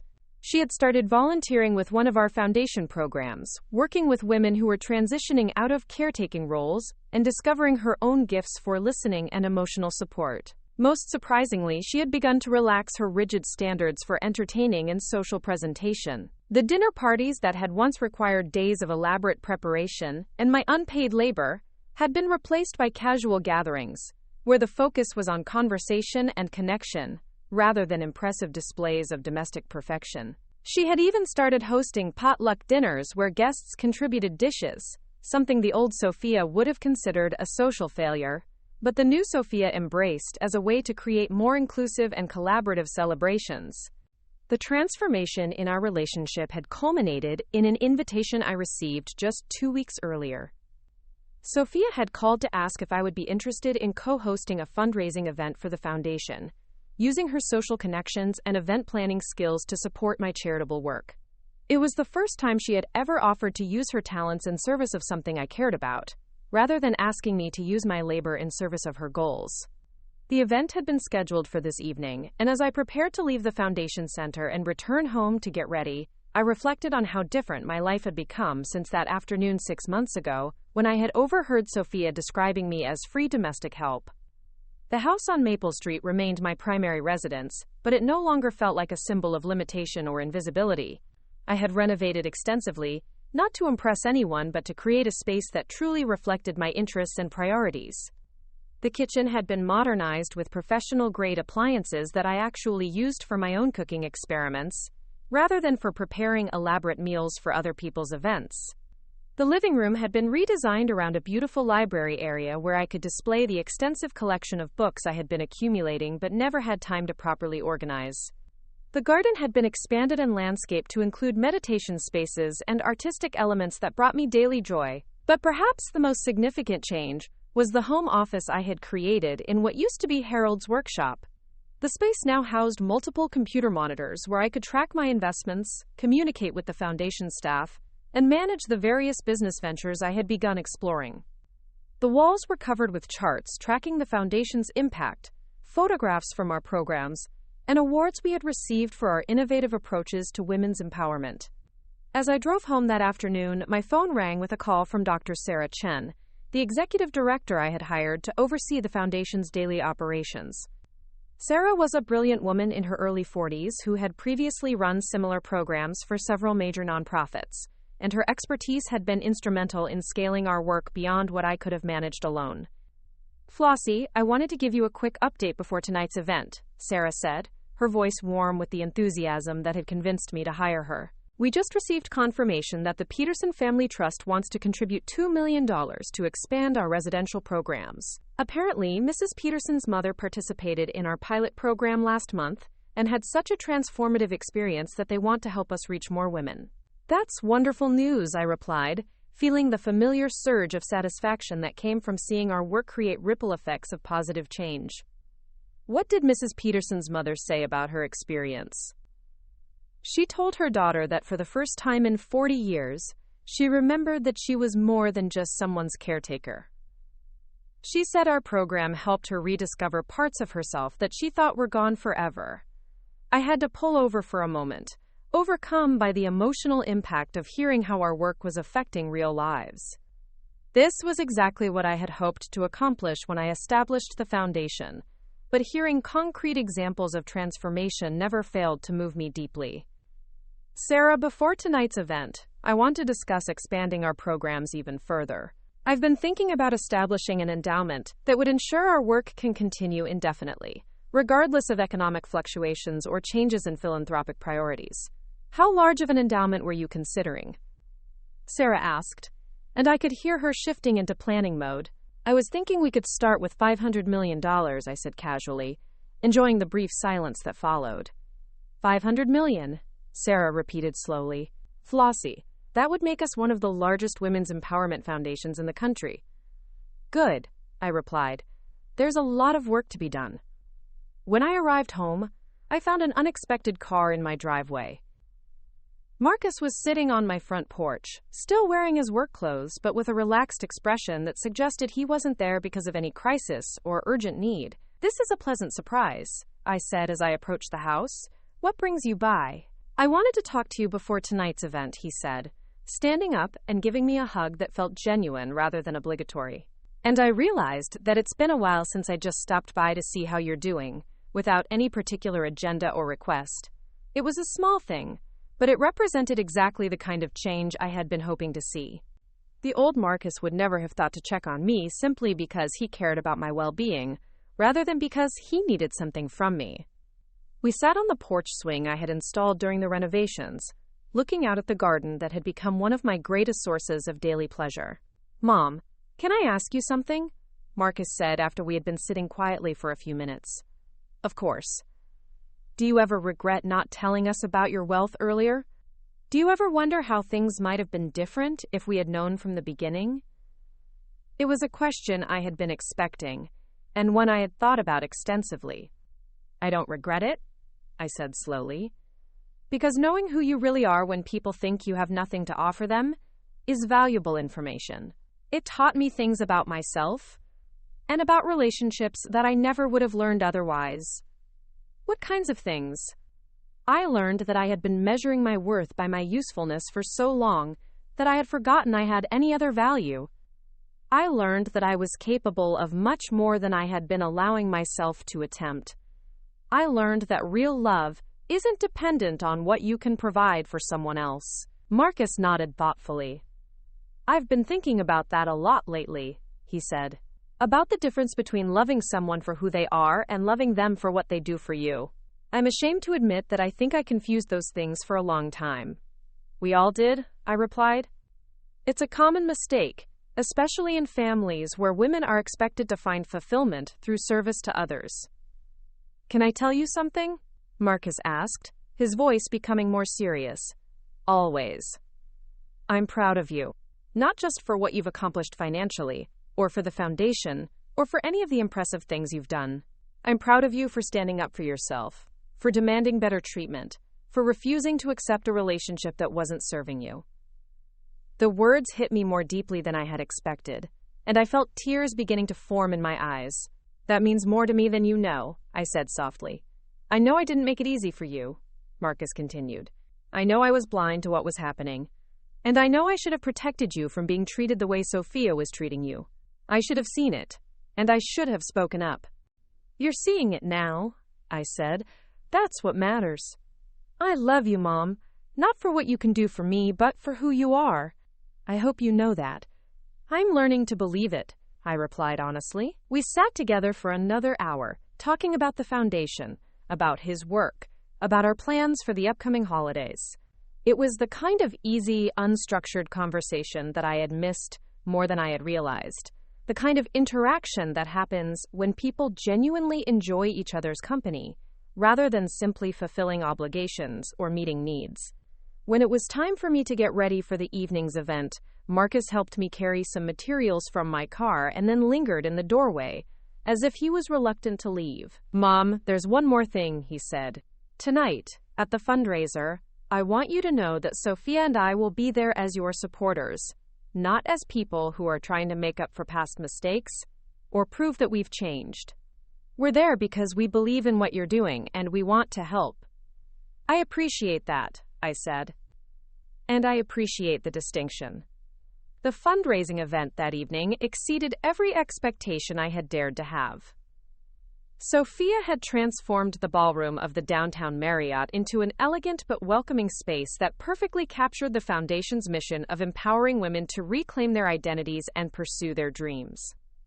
Instead of the stuffy, formal atmosphere that characterized most high-dollar fundraising events, she had created an environment that felt celebratory and inclusive.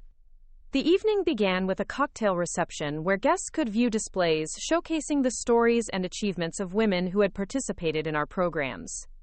Margaret's pottery was featured prominently, along with excerpts from Diana's novel and photographs from Carol's support group sessions. But what moved me most were the handwritten letters from participants, sharing how the foundation had changed their lives and helped them rediscover parts of themselves they thought were lost forever. I watched Sophia move through the crowd with an ease and authenticity I had never seen from her before. She wasn't performing the role of perfect hostess.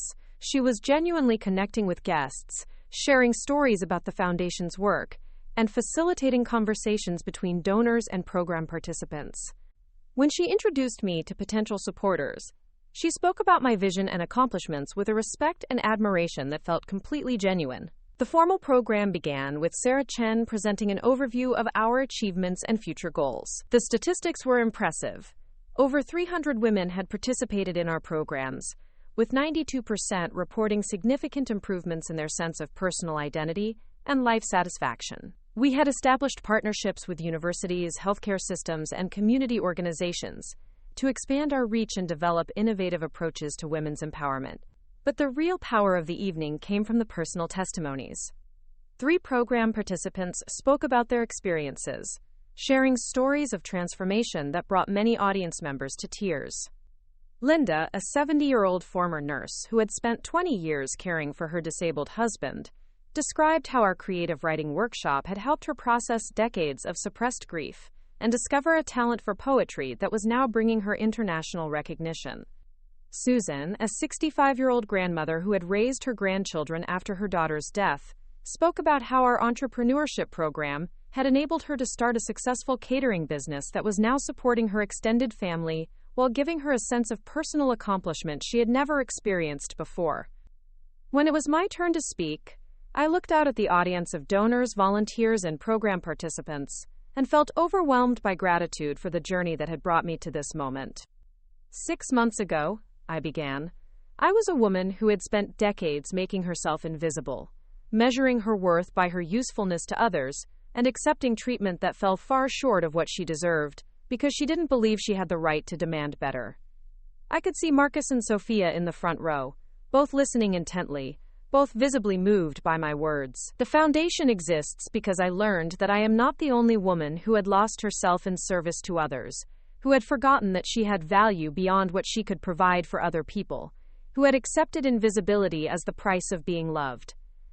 I paused, making eye contact with several of the program participants in the audience. But I also learned that it's never too late to reclaim your identity, to rediscover your dreams, to demand the respect and recognition you deserve. The women in our programs are proving every day that transformation is possible at any age, that reinvention is a choice available to all of us, regardless of how long we've been living according to other people's expectations.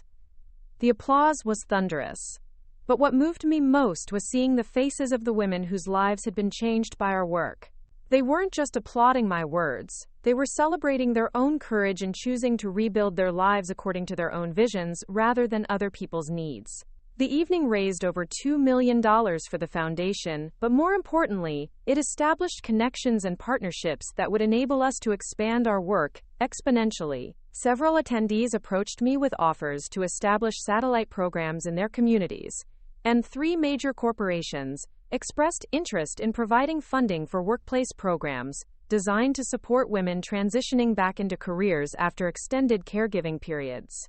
As the event was winding down, I found myself standing with Marcus and Sophia near the display of participant artwork and written testimonials. "Mom," Sophia said, her voice thick with emotion, "I want you to know that watching you tonight, seeing what you've accomplished and how you've transformed your own life, has been one of the most inspiring experiences I've ever had.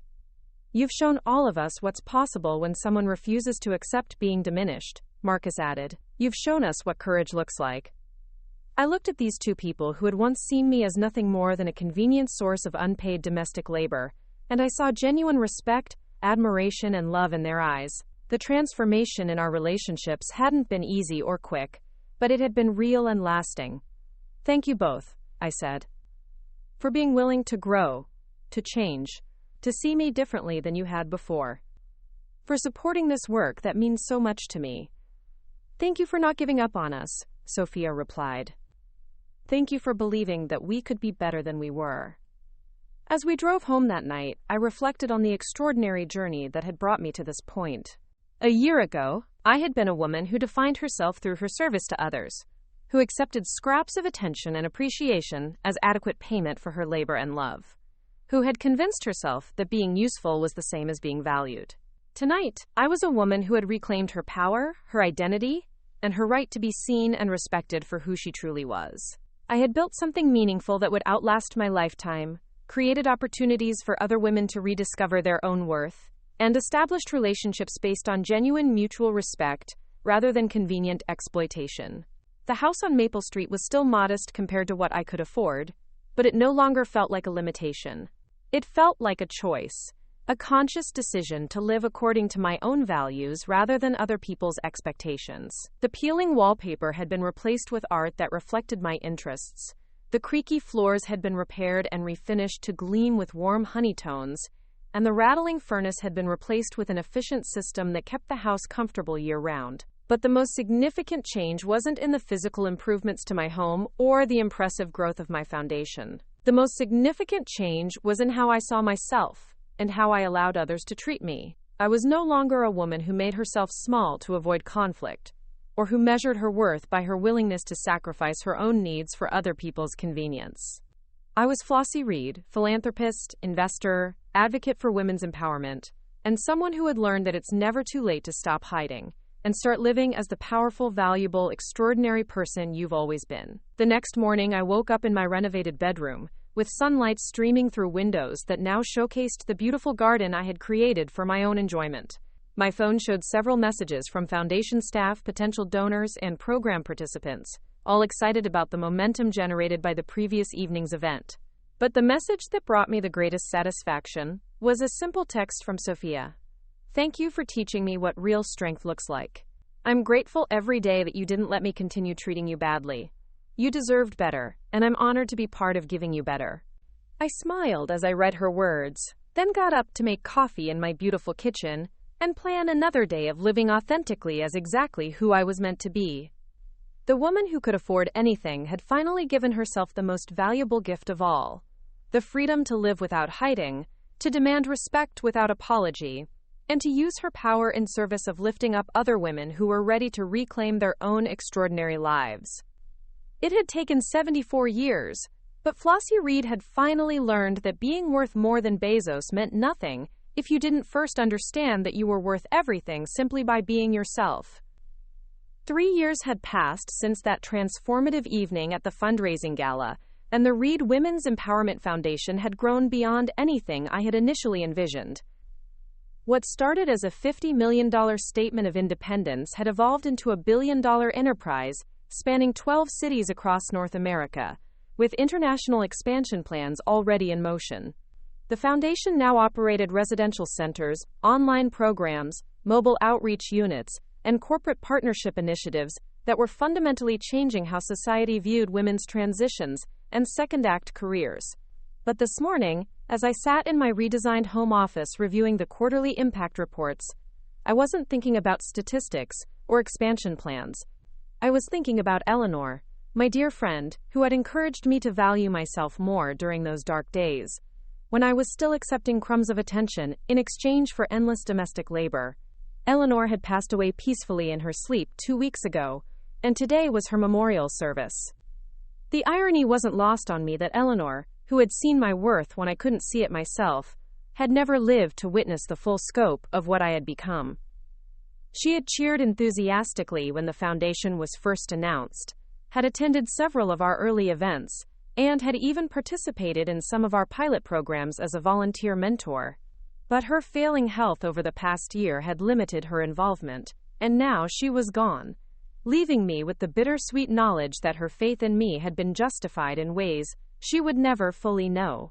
The memorial service was being held at the community center where Eleanor had volunteered for decades, teaching literacy classes to adults who had missed educational opportunities earlier in their lives. As I dressed in the elegant black suit I had purchased for formal foundation events, I reflected on how different this experience was from the last funeral I had attended as the invisible, accommodating version of myself.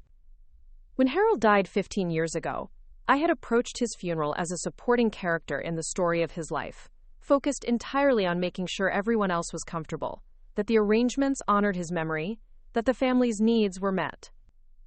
I had worn a simple dress from a department store, had spent the day serving others and managing logistics, and had grieved quietly in the margins, while ensuring that the event proceeded smoothly for everyone else. Today, I would attend Eleanor's service as the accomplished woman she had always believed I could become, someone whose presence commanded respect and whose contributions to the world were worthy of recognition. The transformation felt both profound and natural, as if I was finally inhabiting the life I was always meant to live. My phone rang as I was gathering my keys and purse, and Marcus's name appeared on the screen. Our relationship had continued to evolve and deepen over the 3 years since my revelation, growing into something richer and more authentic than the parent-child dynamic we had maintained for most of his adult life. "Good morning, Mom." His voice carried the warm familiarity of someone who genuinely enjoyed our conversations, rather than someone fulfilling filial obligations. "I wanted to check in before Eleanor's service today. How are you holding up?" "I'm doing well," I replied honestly, sad about losing her, but grateful for everything she taught me about believing in myself. "She was an extraordinary woman," Marcus said. "I still remember that conversation we had about her, when you first started standing up for yourself. She really saw who you were before any of the rest of us did." It was true. Eleanor had recognized my potential when I was still defining myself through my usefulness to others, had encouraged me to demand better treatment when I was still grateful for any attention at all, had believed in my capabilities when I was still hiding them behind a facade of ordinary domesticity. "Are you planning to speak at the service?" Marcus asked. "Yes, I've prepared some remarks about her impact on my life and work." The family asked if I would share something about how she influenced the foundation. That's perfect. She would have loved knowing that her encouragement led to something that's helped so many women. After we hung up, I drove to the community center through neighborhoods that had become familiar during my years of foundation work. We had established several satellite programs in this area, partnering with local organizations to reach women who might not have access to our main facilities. Seeing the Reed Foundation community partnership signs outside the senior center and the library filled me with a deep sense of purpose and belonging that I had never experienced during my years of invisible domestic service. The memorial service was beautiful and fitting, celebrating Eleanor's 7 decades of teaching, mentoring, and community service. When it was my turn to speak, I approached the podium with the confidence that had become second nature over 3 years of public speaking, foundation presentations, and media interviews. Eleanor Martinez was the first person to tell me that I was worth more than the free labor I was providing. I began, looking out at the assembled crowd of educators, community volunteers, and family members. At a time when I had convinced myself that being useful was the same as being valued, Eleanor saw through my accommodating exterior to the woman I could become if I stopped making myself invisible. I spoke about Eleanor's influence on my decision to establish the foundation, about how her belief in my potential had given me the courage to reveal my true capabilities, about how her vision of women supporting other women had become the cornerstone of everything we had built. But I also spoke about the personal transformation that her friendship had made possible, the journey from self-denial to self-advocacy that had changed not just my life but the lives of thousands of women who had participated in our programs. Eleanor believed that every woman has the right to be seen, heard, and valued for who she is rather than just for what she can provide to others, I concluded. The Reed Foundation exists as a testament to that belief, and every woman we help discover her own worth is a living memorial to Eleanor's wisdom and compassion. The response was overwhelming, with many attendees approaching me afterward to share their own stories of transformation or to express interest in our foundation's work. Several women mentioned that they had been following our programs online and credited them with helping them navigate their own transitions from caregiving roles to independent identities. But the conversation that moved me most was with Eleanor's granddaughter, Maria, a 30-something teacher who had been struggling with her own version of invisible service, constantly volunteering for extra duties at her school while watching male colleagues advance past her into administrative positions. "Mrs. Reed," Maria said, her eyes bright with unshed tears, "my grandmother talked about you constantly. She was so proud of what you accomplished. But more than that, she was proud that you found the courage to demand better for yourself. She said you proved that it's never too late to stop accepting less than you deserve." "Your grandmother saved my life," I replied honestly. "She saw my worth when I couldn't see it myself, and she gave me permission to believe that I deserved better treatment. She did the same thing for so many people, Maria said. But watching what you've done with her encouragement has inspired me to make some changes in my own life. I'm applying for administrative positions instead of just taking on extra work without recognition.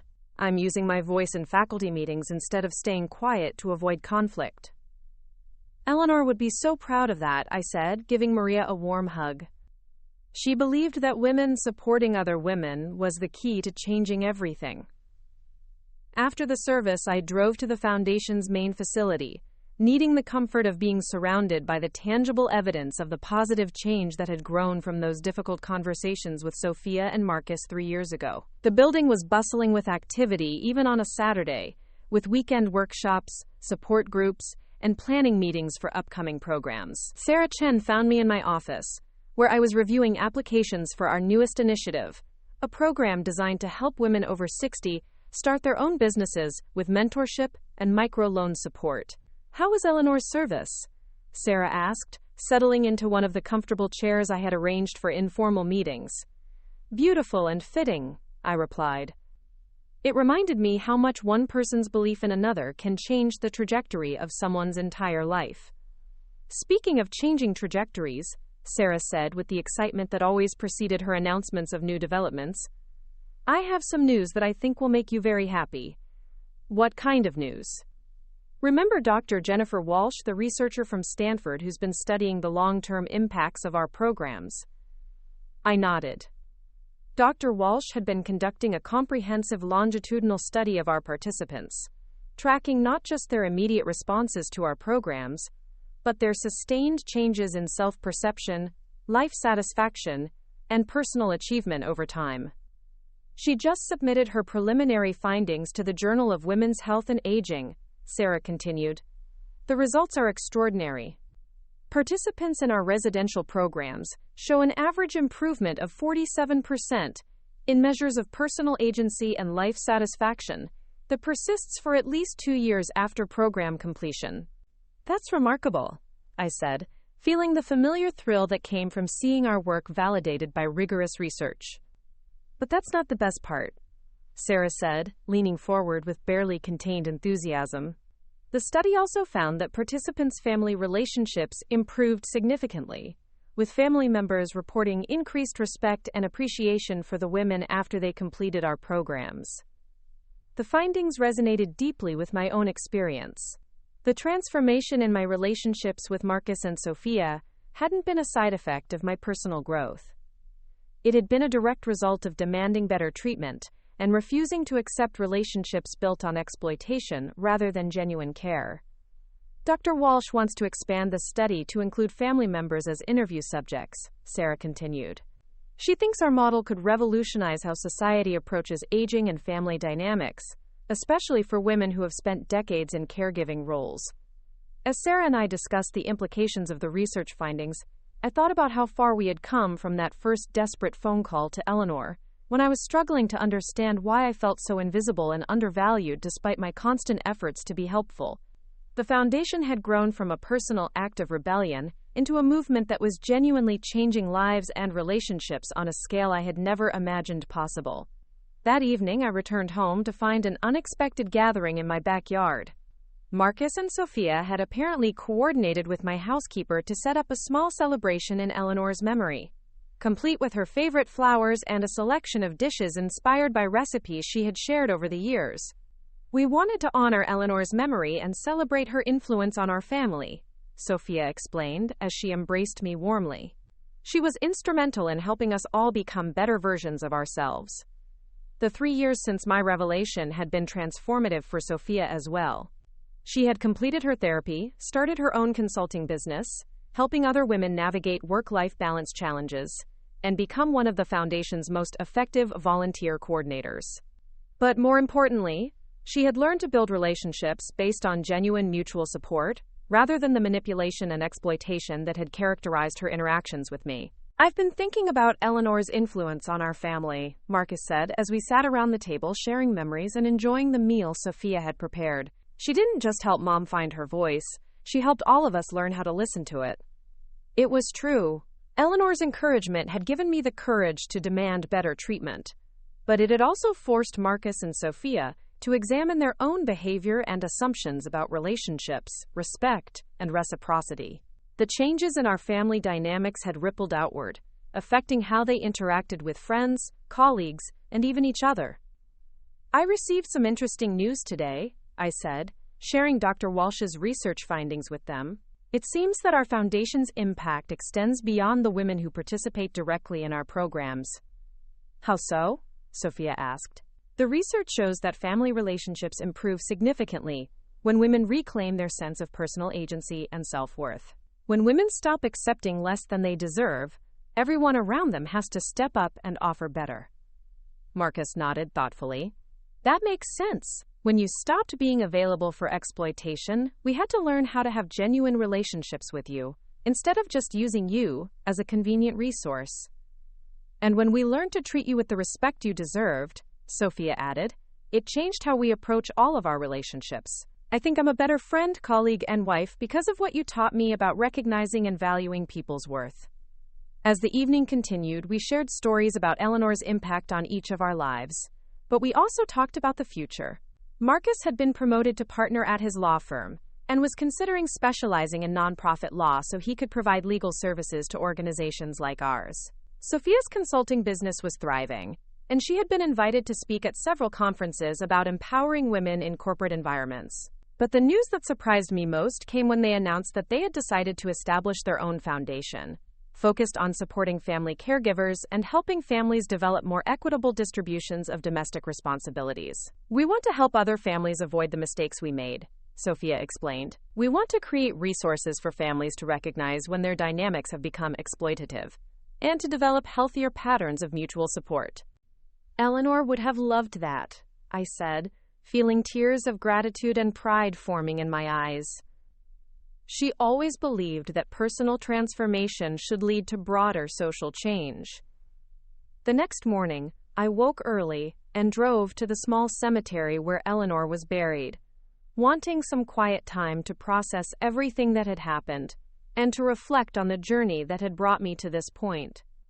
The cemetery was peaceful and well-maintained, with mature trees providing shade and a sense of serenity that made it feel like a place for contemplation rather than mourning.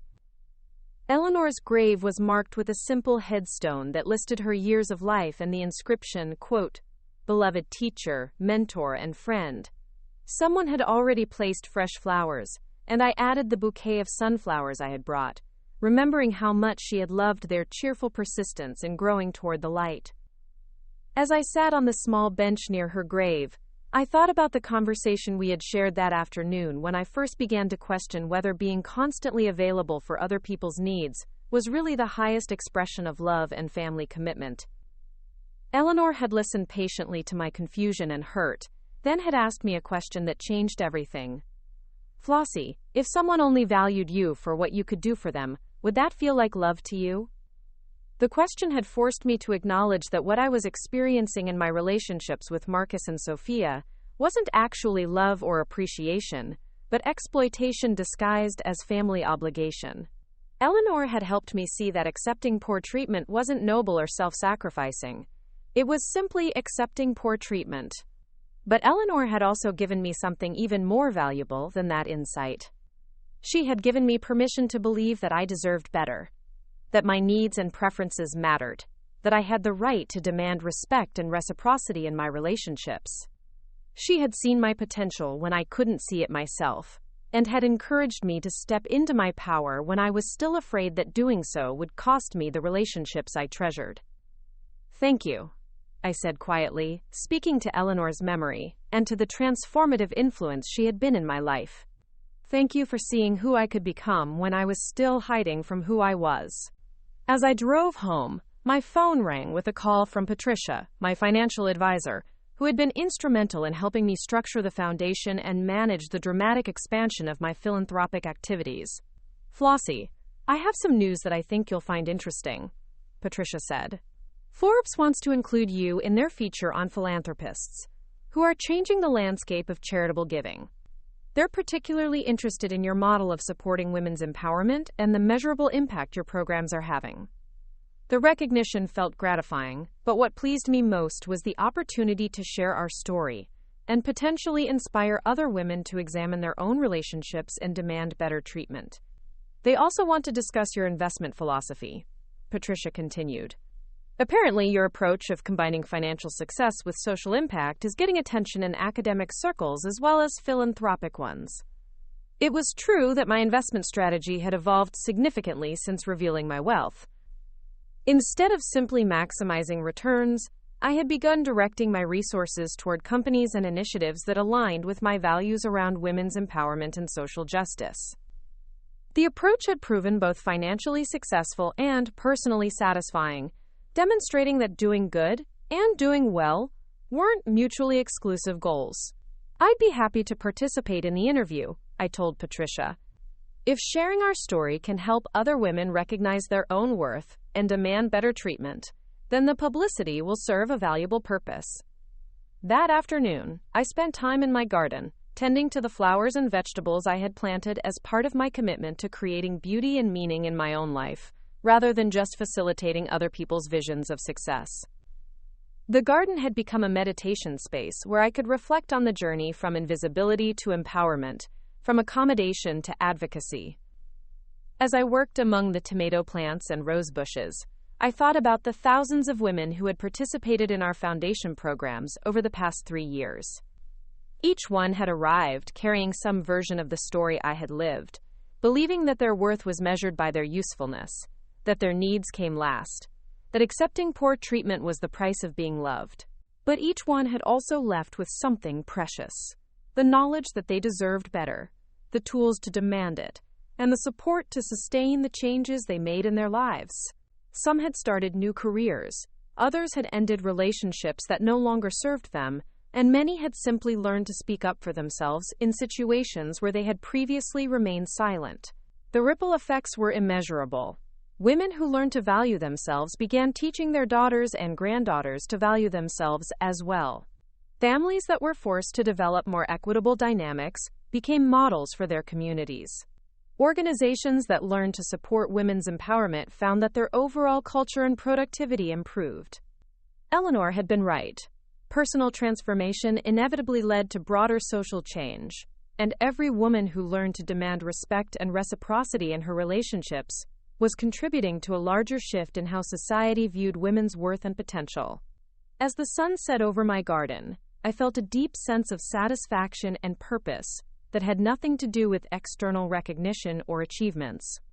I had become the woman Eleanor always believed I could be, someone who valued herself enough to demand better treatment, who used her resources to lift up others, who refused to make herself small for other people's comfort.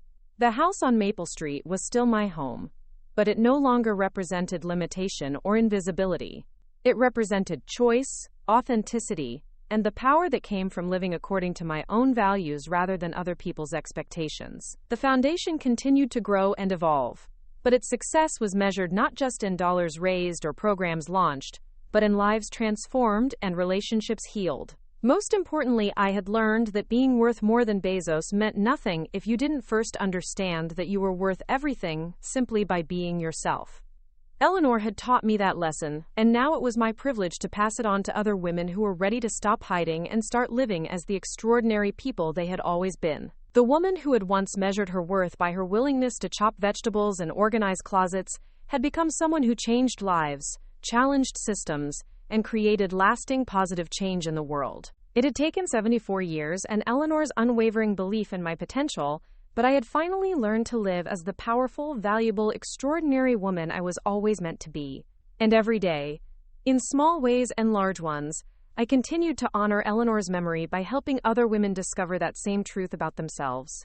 Up next, you've got 2 more standout stories right on your screen. If this one hit the mark, you won't want to pass these up. Just click and check them out.